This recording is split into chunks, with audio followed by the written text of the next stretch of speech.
and welcome to the Be Glad movement. My name's Pollyanna and I am on a mission to bring you as many stories as possible of good coming out of bad and reasons to be glad.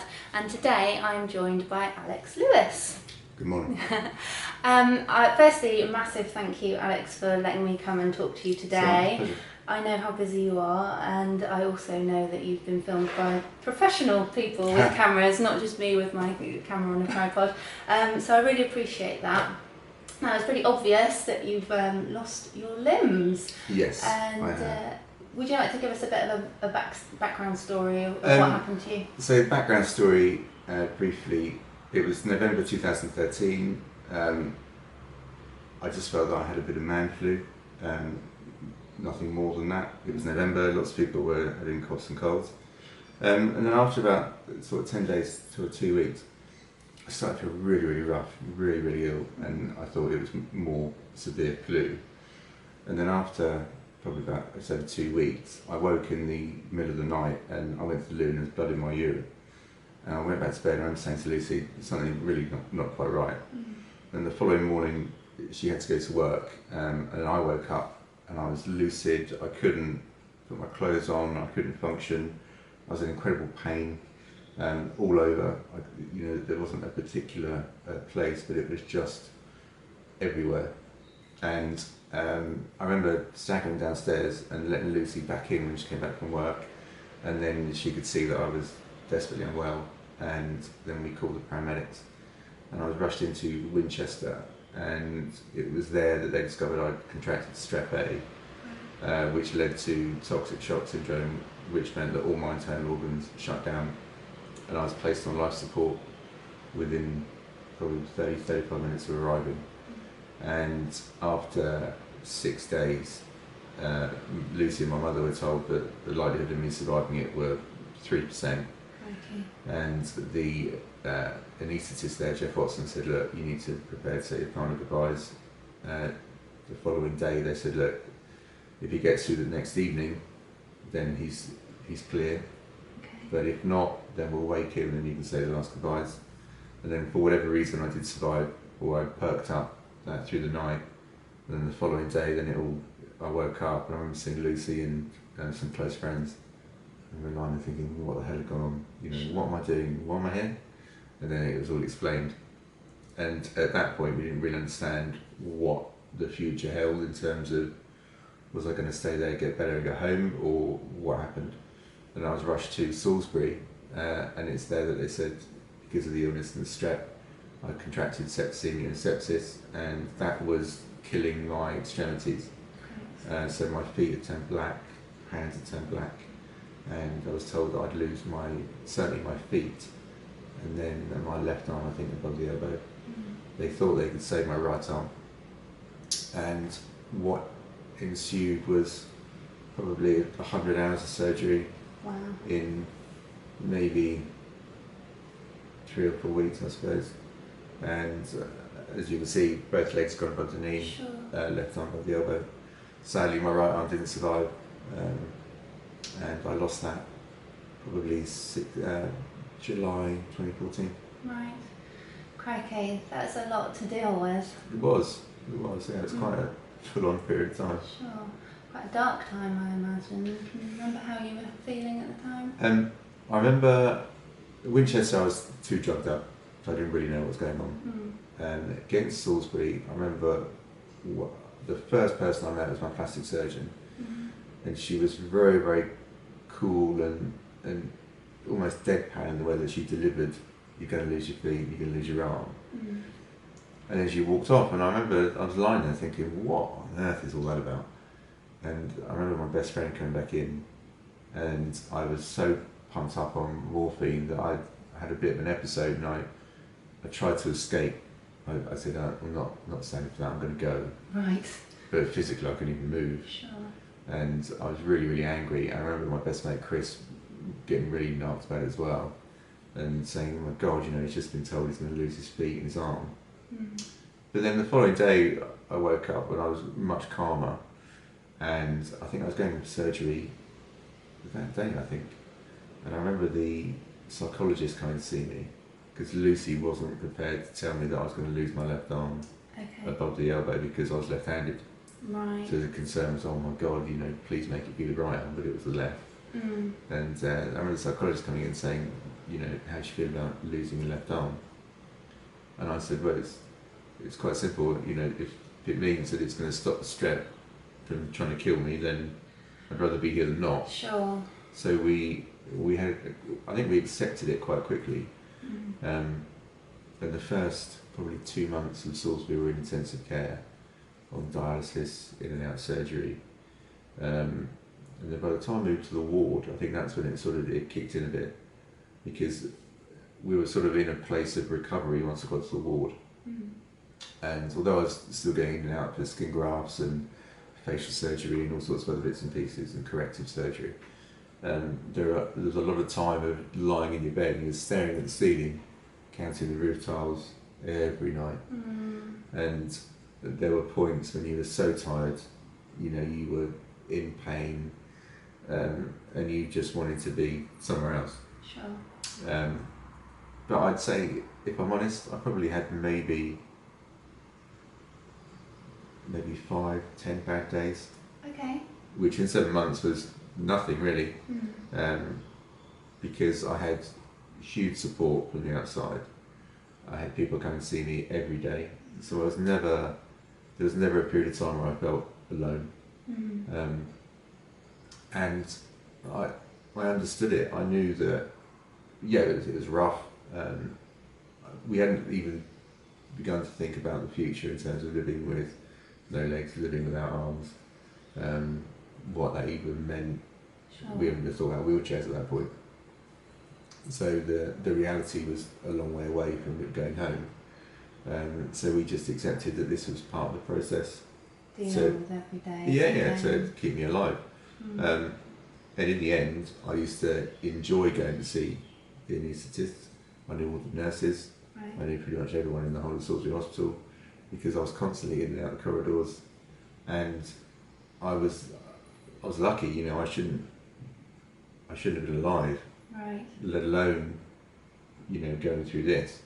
So I was acutely aware of that, and I don't think I ever lost sight that I was lucky to be here. Sure. Which I think got me through some of the darker times, certainly.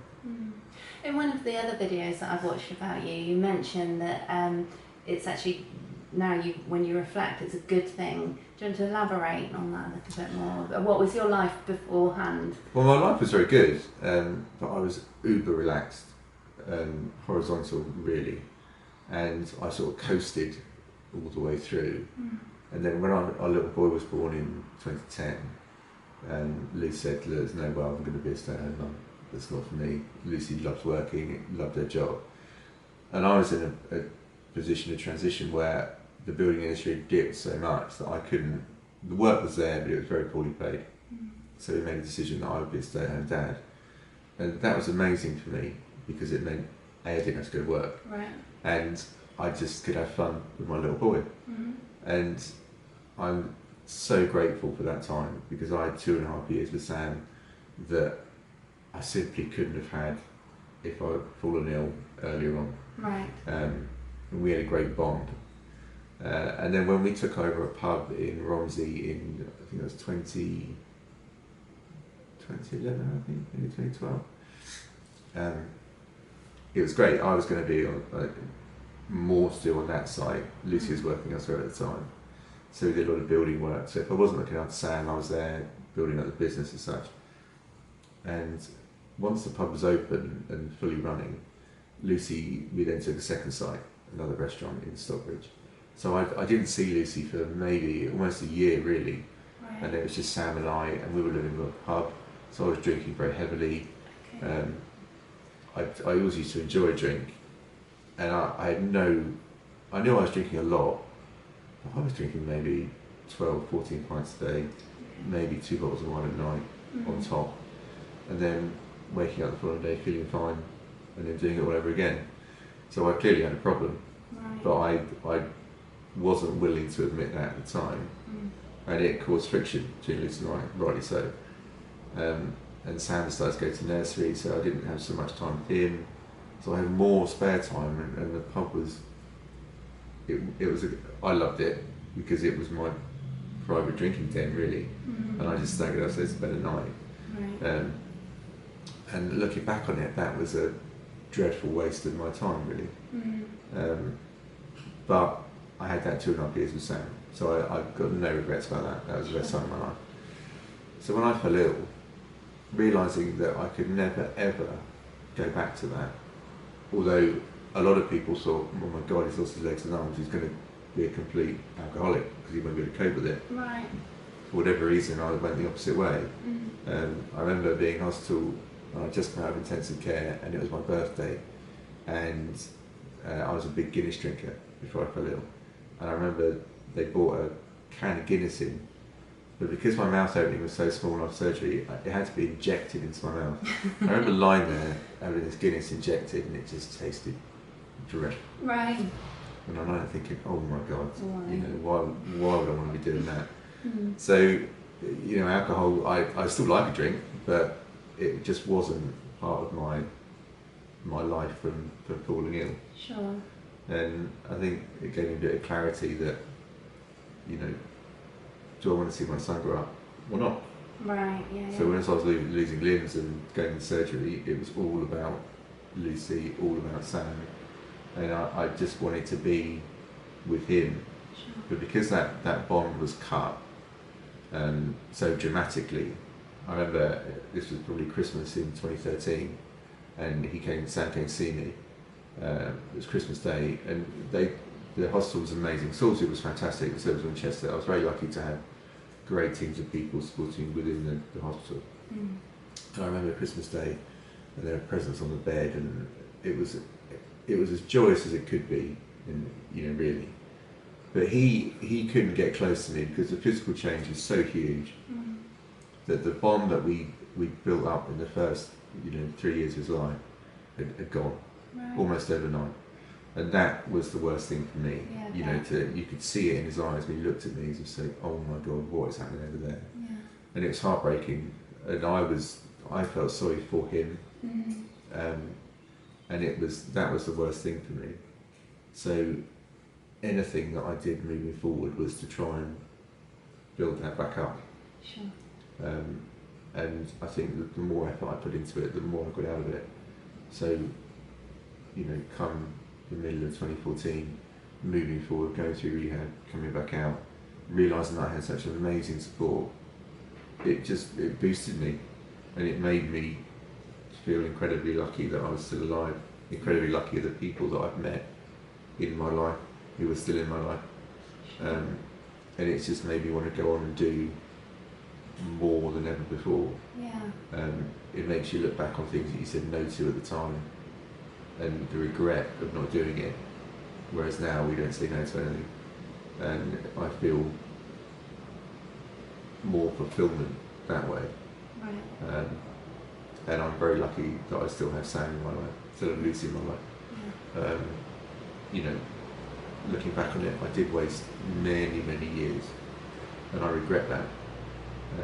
And now moving forward, what we do now with the trust and the work and Lucy's business, and we've had more successes in the last 4 years than probably the previous 15. Right. And it has brought about huge positives.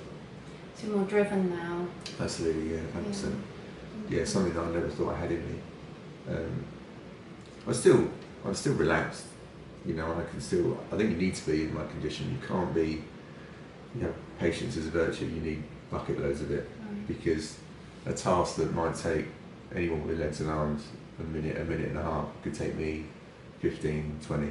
Sure. So you waste so much time, even just making a coffee in the morning, it just takes forever. So you have to have a lot of patience. And you have to be realistic about what you can achieve in your working day. So I think things are more measured now, but I do a lot more, way more than ever before. It's incredible, really, that you find yourself doing more now, having gone through what you've gone through, than you were doing beforehand. I think when you see the investment that the doctors, the nurses, the consultants, the healthcare assistants, the guys that knock on the door and want to give you a paper in the morning, they all the investment that they put into you the hours and hours of surgery, the times when I am down and they're sat and chatting to me. You know, I saw so many amazing things within the NHS. They were fantastic. Sorry, absolutely I'm fantastic. having trouble understanding right now. Sorry about So that. that's Try a little later. She keeps chirping.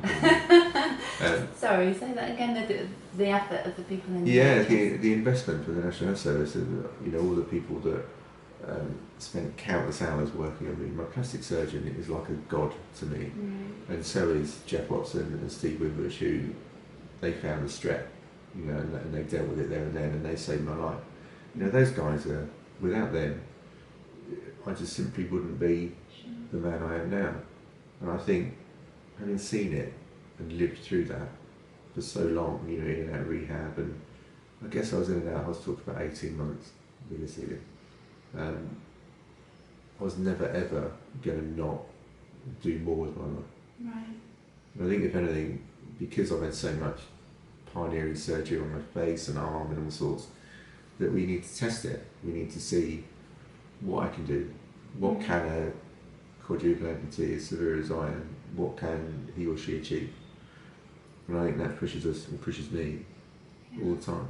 I know you're working with the people that are designing prosthetics, and I know you've done kayaking, and am I right in thinking you're going to do a race over Ethiopia or some sort of designing a vehicle?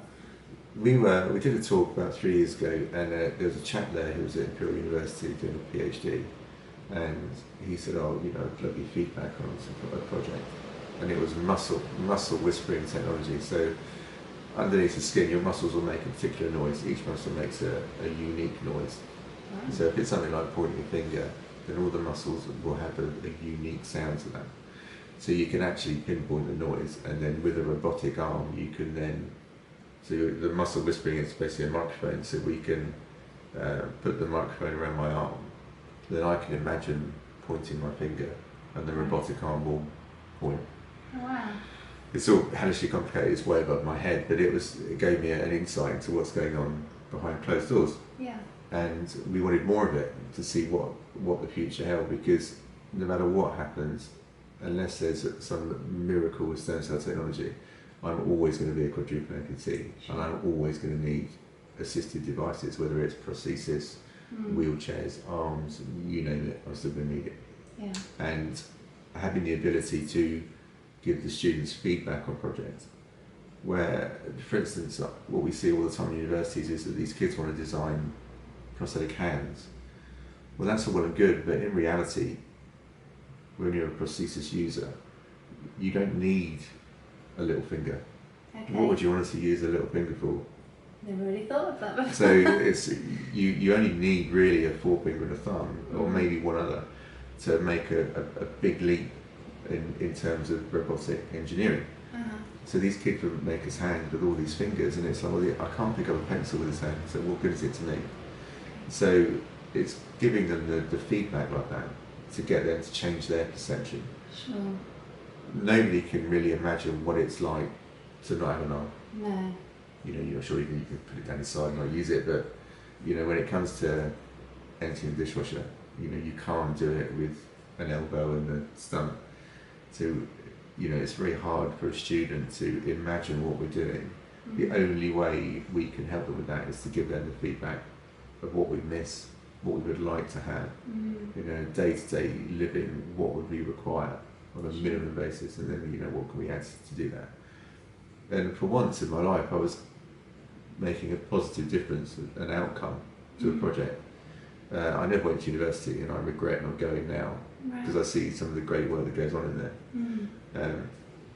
But that gives me a huge sense of purpose, because if I can make a slight difference to a project, and these kids go through and they set up their own company, and then they start making assistive devices that could help thousands and thousands of people, to know that I had some time and involvement in that, well, that gives me an enormous sense of purpose and well-being, and you know, that's a massive part of what we do. Love it. Fantastic. That's really great. I know that you're looking at the sort of knee joints as well. How's that coming along? Because they're ridiculously expensive, aren't they? They are. It's like having a supercar on both legs. The money is astronomical. And what nobody's done yet is replicate a human knee joint or an elbow joint or any kind of joint really that well. So the legs are very, very expensive. It's a very niche market. So, raising money for that is hard. Sure. The National Health Service simply can't afford them, rightly so.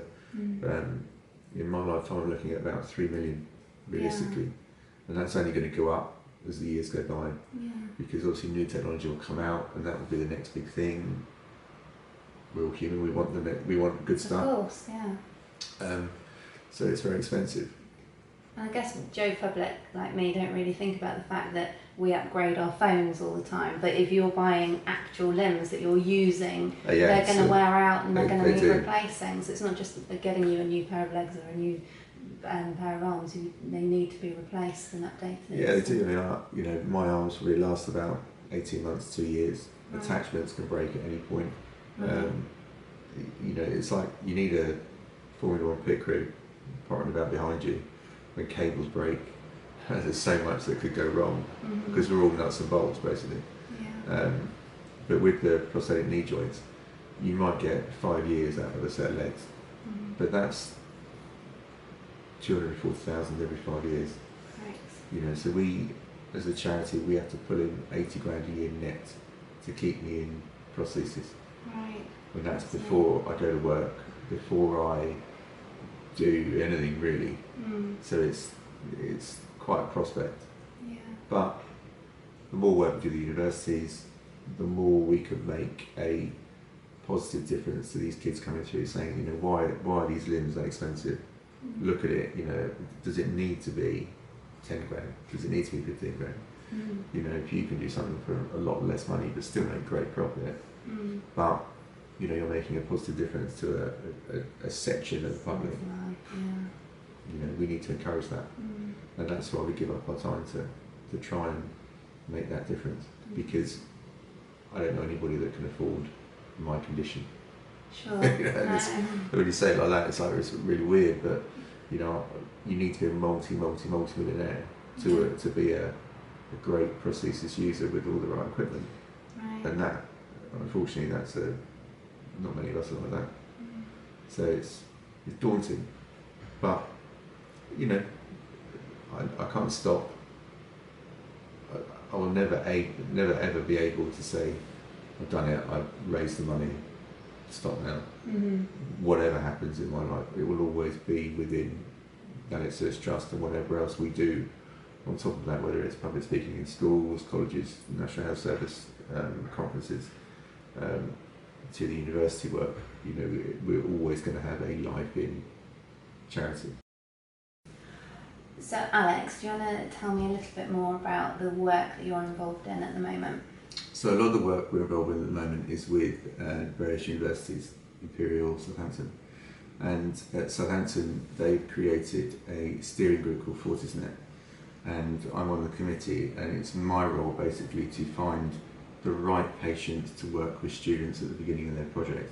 So it could be for a stroke-assisted device, it could be for somebody with a dodgy ankle to prosthesis. Because what we found is with universities, a lot of the research, students are working it for a year, 2 years, 4 years, but with no end user in their minds, the end user is going to want it, but that's not necessarily what that end user might actually need or require or be able to use. So what we want to do is try and get the right patient with the right student project, and then the patient can give valuable feedback all the way through.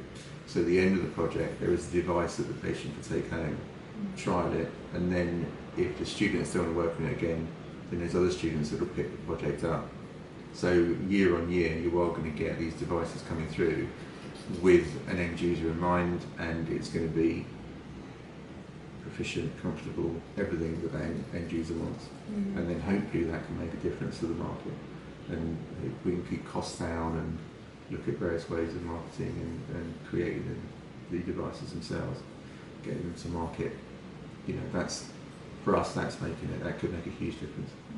So it's really important that you get people to help with that research, because I guess with students trying to develop a product, it's that classic design thing of someone doesn't need a drill, they need a hole, don't they? Yeah, absolutely. Yeah, it's finding the right patient who, in my condition, I have to talk everybody through what I do. If my son, for instance, is going to help me, I have to guide him through it by voice. I can't show him. And it's really important that the people that do want to get on board with the project, that they can put their points across, and the students can understand where they're coming from. And also that it's a lot of time that we have to give up, but it is so valuable. And at the moment in the prosthesis market, it's stagnant because there is no current conflict. Amputees aren't coming as thick as fast as they were, so the R&D has slowed right down. What we need is to increase that R&D, keep it coming through, so longer term we are going to get more affordable devices coming into the market, devices that the NHS can afford, more importantly, because of millions and millions of us rely on the National Health Service, and if they can't afford the equipment, then the likelihood of us being able to is pretty slim as well. So it's just driving the cost down and getting the just better equipment coming into the market and helping more people. Yeah. Talking about being able to afford these amazing bits of technology, I know that you're doing a project in Ethiopia. Tell me a bit more about that. So we were approached by Science University, and these 6 students had come up with an idea to create a solar-powered hand cycle. And it was going to be a 4-wheeled hand cycle, and there'd be a motor behind me, and it would harness solar energy, go into the motor, and then there would be, it would assist me up a mountain. So the idea was to get me from the bottom of Ethiopia's tallest mountain to the top in, I think, 8 days is the plan. Initially it was creating a vehicle that the Ethiopian community would be able to use. If they're amputee, for instance, they'd be able to trade further afield, or if they had family miles and miles away, rather than having to borrow a prosthetic leg to try and walk it, they could actually use the vehicle to get there and to be able to come back. So that was the plan initially, and then it sort of grown into this huge beast where we're going to try and set up a manufacturing plant, a wheelchair manufacturing plant in Ethiopia. Wow. And that would then service 600 users, ideally, in the community, to get them out of their homes, to get them in and around Addis Ababa primarily, so they can learn to perhaps participate in wheelchair sports, wheelchair basketball, to get them to maybe look to go back into education, to possibly work, helping a wider community. We're very fortunate in the UK, and yes, we've got problems, but in comparison to somewhere like Ethiopia, our problems are very, very minimal. So if we can leave a legacy, and then we can monitor how that is going to work, is it sustainable? If it does become a sustainable business, then we can roll it out to other countries globally. And the same with the hand cycle. If it's something that other communities are looking to, could be able to use in a sunny climate, not in the UK, then we can start to create these vehicles, because they are a lot cheaper. I mean, to give you an idea, my hand cycle with a battery pack that I use just in and around the area, by the time I had prosthesis made to accompany it, was 35,000. So the solar-powered hand cycle we're creating would cost maybe £5,000. It's a lot of money, but in the scheme of things and for the amount of people it could help, it's pretty affordable. So it's just about making a difference, and investing your time into it, and then hopefully we can see and monitor what the communities use it for. We're working with a company called Blue Point, which create offline internet. So we will then be travelling up the mountain through different communities with the offline internet, that they can load content onto their phone for sustainable farming, education, and then monitoring how they then use that box. Is it something that, again, we could roll it out to other communities, or they'd be willing to use it? So just giving them the opportunity, really, opportunity that they've never had before. Right. We're in a position now to give them the chance and to see how they use it. Fantastic. Fantastic. So I'm sure you'll give me all the links and everything to be able to share. Absolutely, if people yeah. want to get involved and help with your projects. Yeah, all the information will be on the Alex Trust website. Fantastic. It'll be on there, and anyone that wants to get involved, any participants, please get in contact, because it is so important. It's vital that people with disability are willing to give feedback and work with students to hopefully create more affordable bits of kit that we need. Fantastic. Thank you so much for your time. Before Thank we you. finish, I do want you to tell me about the bull picture. So the bull, years ago when Lucy and I bought the greyhound, the idea was that we would have a ladies who lunch restaurant on the right and a sort of gentleman's club, dark bar on the left hand side. And our friend Marlon, who's an artist over in Australia, I remember looking on his website and seeing the bull. And I said to Lucy, I said, that's what we want in our bar. But it was so expensive. It just was not in our budget whatsoever. And I was gutted about that, and I always liked it. And then we looked at trying to buy print, couldn't afford that either. Mm-hmm. And we sort of forgot about it, but in the back of my mind it was always like the favourite bit of art, that if I had any money that would be the piece that I'd buy. And then I fell ill probably about 18 months afterwards, and he flew over from Sydney. And I remember him coming into the hospital room. It was early January, so I was probably fresh out of surgery. And he had a tube with him. And he came in and we started catching up on what he'd been up to, and he was chatting to me. And then he said, oh, you know, got a present for you. And then he started talking about the bull, and I was like, oh man, I love that bull, that's my favourite bit of art. And then he took the lid off the tube, and there it was, the canvas. He rolled it at the end of my bed, and he said, look, I know you've always loved it. He said, so I'm going to give it to you. He said, you know, for what you've been through, you know, if I can't give you a piece of art that you coveted, you know, he said it's the least I could do. And then, you know, I started crying, because that was at that point the most generous thing that anyone's ever done for us. And it just had so many good memories, really, and it was a great fit for how people saw what we were going through. You know, the spirit of the bull, and just keep going, and no matter what you come up against, just plow on through it. So it's become the emblem of the trust, and you know, something that I will never forget. Fantastic. Thank you so much for your time. Thank you. Really, really appreciate it. I will share all the links so that you can follow Alex and get involved if you can. If you like this video, then please do subscribe to the Be Glad YouTube channel and follow us on Instagram, Twitter, or Facebook. If you just search at Be Glad Movement, you should be able to find us. If you've got a story that you'd like to share, even if it's similar to some of the other stories that have already been shared, please do get in touch, because I really truly believe that everyone needs to hear your story, and you might touch someone's life in a very special way. Everybody's story is important. Thank you so much for watching, and I look forward to seeing you all in another episode. Many thanks.